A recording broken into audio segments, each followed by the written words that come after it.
Hello everyone, मेरा नाम है अभिषेक मैनवाल और आपका स्वागत है मैनवाल्स फिज़िक्स में। ठीक है, तो आज का जो टॉपिक है उसका नाम है ईएमएफ। ईएमएफ क्या होता है? ठीक है, ईएमएफ क्या होता है देखना है। देखिए, ईएमएफ नाम जो है ईएमएफ, ये क्या है? इसकी फुल फॉर्म क्या होती है? Electro motive force. Electromotive force, तो यानी फोर्स आ रहा है इसमें। क्या ये फोर्स है? तो ये तो फोर्स होगी, नाम में फोर्स आ गया, लेकिन नहीं, ये फोर्स नहीं है। तो इसको फोर्स कहना बिल्कुल ही गलत हो जाएगा। ये फोर्स नहीं है।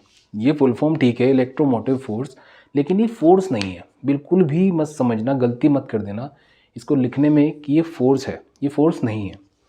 अगर ये फोर्स नहीं है तो ये क्या है? ईएमएफ क्या है भाई? ये चचेरा भाई है। चचेरा मोसेरा कुछ भी हो सकता है। किसका? चचेरा भाई है पोटेंशियल डिफरेंस का। पोटेंशियल डिफरेंस का। तो ये क्या है? ये एक तरह का पोटेंशियल डिफरेंस है। It is a kind of potential difference. ये फोर्स नहीं है कोई। ये इसकी फुल फॉर्म में आ रहा है कि इलेक्ट्रोमोटिव फोर्स। ये फोर्स सिर्फ नाम में है इसके, ये फोर्स नहीं है। इसका फिजिकल डेफिनेशन मीनिंग जो है वो फोर्स से रिलेट नहीं कर रहा है। किससे रिलेट कर रहा है? पोटेंशियल डिफरेंस से रिलेट कर रहा है। ठीक है, अब देखते हैं ये किस तरह से पोटेंशियल डिफरेंस है। ठीक है, इलेक्ट्रोमोटिव फोर्स क्या होता है? देखिए, ईएमएफ की बात हम कब किसकी करते हैं? बैटरी, सेल, ये सब चीज़ें हों तो उसकी ईएमएफ की बात की जाती है। ठीक है, तो जैसे मेरे पास एक बेसिक सी, मैं बैटरी की बात करता हूँ। ये मेरे पास बैटरी का एक बेसिक सा डायग्राम है। ये पॉजिटिव टर्मिनल, ये नेगेटिव टर्मिनल। पॉजिटिव टर्मिनल क्या है? हायर पोटेंशियल है। नेगेटिव टर्मिनल क्या है? लोअर पोटेंशियल टर्मिनल है। ठीक है, अब मैं क्या बोल रहा हूँ, बैटरी है मेरे पास, कोई सेल है, कोई बैटरी है, उसके अंदर केमिकल्स हैं। ठीक है, वो कुछ केमिकल से मिलके बन रहा है। ठीक है, उस केमिकल में पॉजिटिव चार्जेस भी हैं और नेगेटिव चार्जेस भी हैं। ठीक है, अब क्या हो रहा है उस बैटरी के अंदर, इस सेल के अंदर क्या हो रहा है कि इन पॉजिटिव और नेगेटिव चार्जेस के ऊपर कुछ फोर्सेस लग रही हैं। कुछ फोर्सेस उन पॉजिटिव और नेगेटिव चार्जेस के ऊपर लग रही हैं। इन फोर्सेस का जो नेचर है ना, सबसे पहली बात, ये नॉन इलेक्ट्रोस्टैटिक नेचर है। नॉन इलेक्ट्रोस्टैटिक नेचर है भाई। कैसा नेचर है? नॉन इलेक्ट्रोस्टैटिक नेचर है। इलेक्ट्रोस्टैटिक नेचर मुझे पता है, दो चार्जेस हैं मेरे पास, तो कूलम्स लॉ से वो एक दूसरे को अट्रैक्ट करते हैं। ये इलेक्ट्रोस्टैटिक नेचर है उसका। इलेक्ट्रोस्टैटिक फोर्स है। Q1 Q2 upon are square की वो प्रोपोर्शनल रहता है। ठीक है, लेकिन इसमें जो फोर्सेस लगेंगी, सपोज मेरे पास इसमें positive negative positive negative positive negative positive negative positive negative, बहुत सारी चार्जेस हैं इसके अंदर। तो इन चार्जेस के ऊपर जो फोर्सेस लग रही हैं ना, उनका नेचर नॉन इलेक्ट्रोस्टैटिक नेचर है। ठीक है, उनका नेचर कैसा है? नॉन इलेक्ट्रोस्टैटिक नेचर है।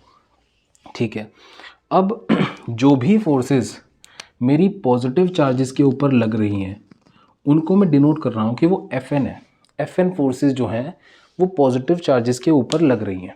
मतलब अगर मैं अब सिर्फ एक पॉजिटिव और एक नेगेटिव चार्ज की बात करूँ कि जो भी फोर्सेस पॉजिटिव चार्ज के ऊपर लग रही हैं वो कौन सी है? Fn on positive charges.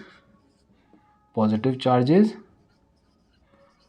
और किस डायरेक्शन में लग रही है? टूवर्ड्स, इसको ए टर्मिनल बोल देते हैं, इसको बी टर्मिनल बोल देते हैं, टूवर्ड्स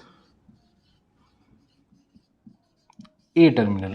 ठीक है, और दूसरी फोर्स कौन सी है? F E. एफ ई क्या है?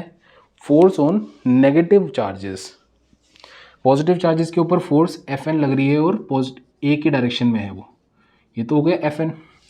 अब एफ ई क्या है? नेगेटिव चार्जेस के ऊपर जो फोर्सेस लग रही हैं और टूवर्ड्स बी लग रही हैं।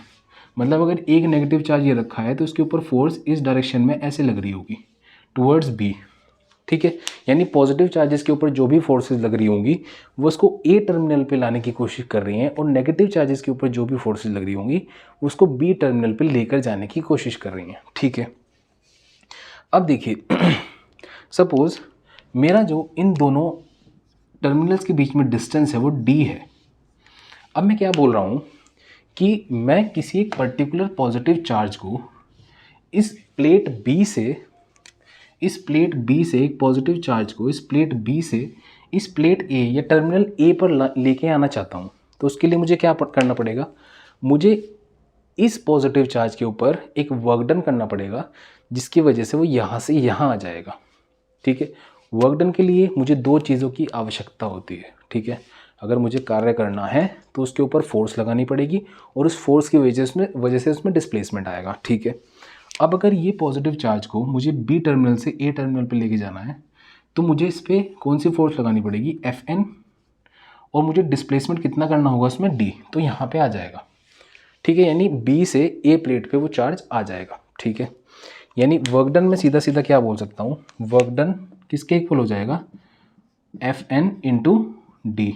Fn क्यों बोला, क्योंकि पॉजिटिव चार्ज के ऊपर फोर्स लग रही है। ठीक है, अब देखो ये वर्क डन मैंने बोल तो दिया है, ये वर्क डन कर कौन रहा है, ये वर्क डन ये सेल कर रहा है, ये बैटरी कर रही है, ये सोर्स कर रही है। ठीक है, तो वर्क डन कौन कर रहा है, सेल, बैटरी, सोर्स, कुछ भी बोलो। तो जो भी वर्क डन सोर्स कर रहा है किसी एक पॉजिटिव चार्ज पे इस बी टर्मिनल से इस ए टर्मिनल तक लाने के लिए, वही मेरा क्या है, ईएमएफ है। यानी वर्क डन पर यूनिट चार्ज क्या है, ये ईएमएफ के इक्वल है, ये ईएमएफ के इक्वल है। और वर्क डन पर यूनिट चार्ज क्या हुआ करता था, पोटेंशियल डिफरेंस। अभी मैंने थोड़ी देर पहले क्या बताया था, ईएमएफ क्या है, ईएमएफ क्या है, थोड़ी देर पहले ही बताया था, ईएमएफ है पोटेंशियल डिफरेंस का भाई। ईएमएफ क्या है, पोटेंशियल डिफरेंस का भाई। तो वर्क डन पर unit test charge is equals to EMF. किसी एक पर्टिकुलर पॉजिटिव चार्ज को लोअर पोटेंशियल टर्मिनल से हायर पोटेंशियल टर्मिनल पर लेकर जाने में जितना भी वर्क डन है मेरा, वो किसके इक्वल है, ईएमएफ के इक्वल है। ये ईएमएफ की हुई डेफिनेशन। तो ईएमएफ क्या है, it is the work done by the source, work done by the source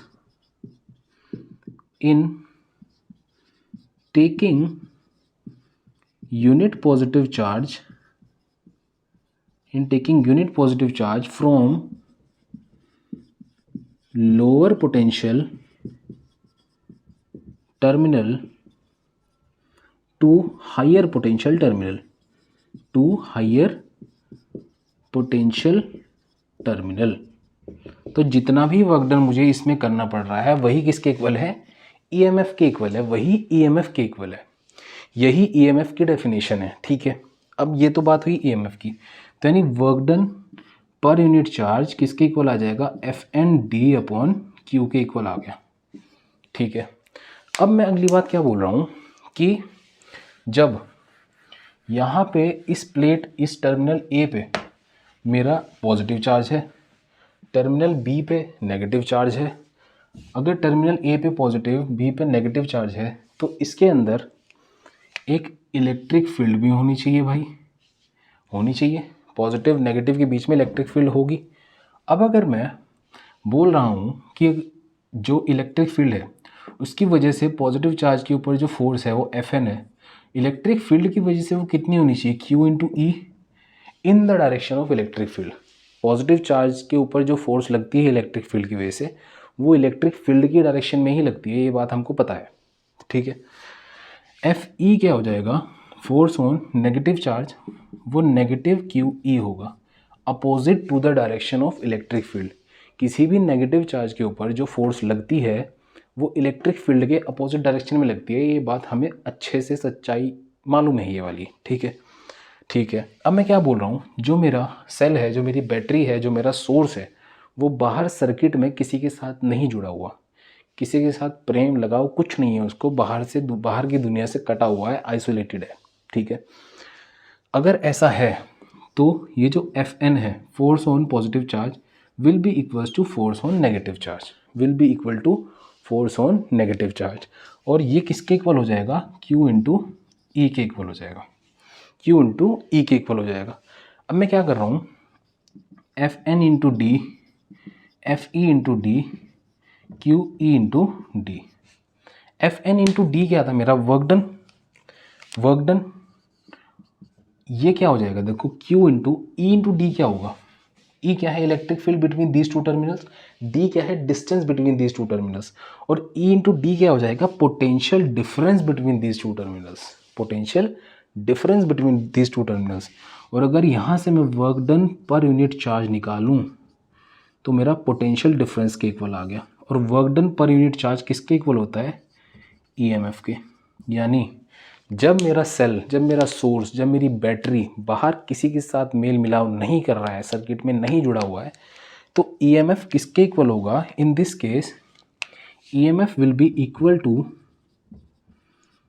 to maximum potential difference, maximum potential difference V के इक्वल होगा। यानी इस केस में ईएमएफ किसके इक्वल हो जाएगा? V के इक्वल हो जाएगा। ठीक है, हमने डेफिनेशन देख ली है ईएमएफ की। हमने एक स्पेशल केस देख लिया है जब हमारा सेल, सोर्स, बैटरी बाहर किसी के साथ लगाव नहीं कर रहा है, तो मेरा ईएमएफ किसके इक्वल आ जाएगा? मैक्सिमम पोटेंशियल डिफरेंस के इक्वल आ जाएगा। ठीक है, इस लेक्चर में इतना ही है। ये एक फिजिकल मीनिंग था ईएमएफ का। होपफुली आप लोगों को ये समझ आया होगा और पढ़ते रहिए, यहीं से देखते हैं आगे कैसे करना है कैसे नहीं करना है। और टेक केयर, ध्यान रखिए अपना, बाय बाय।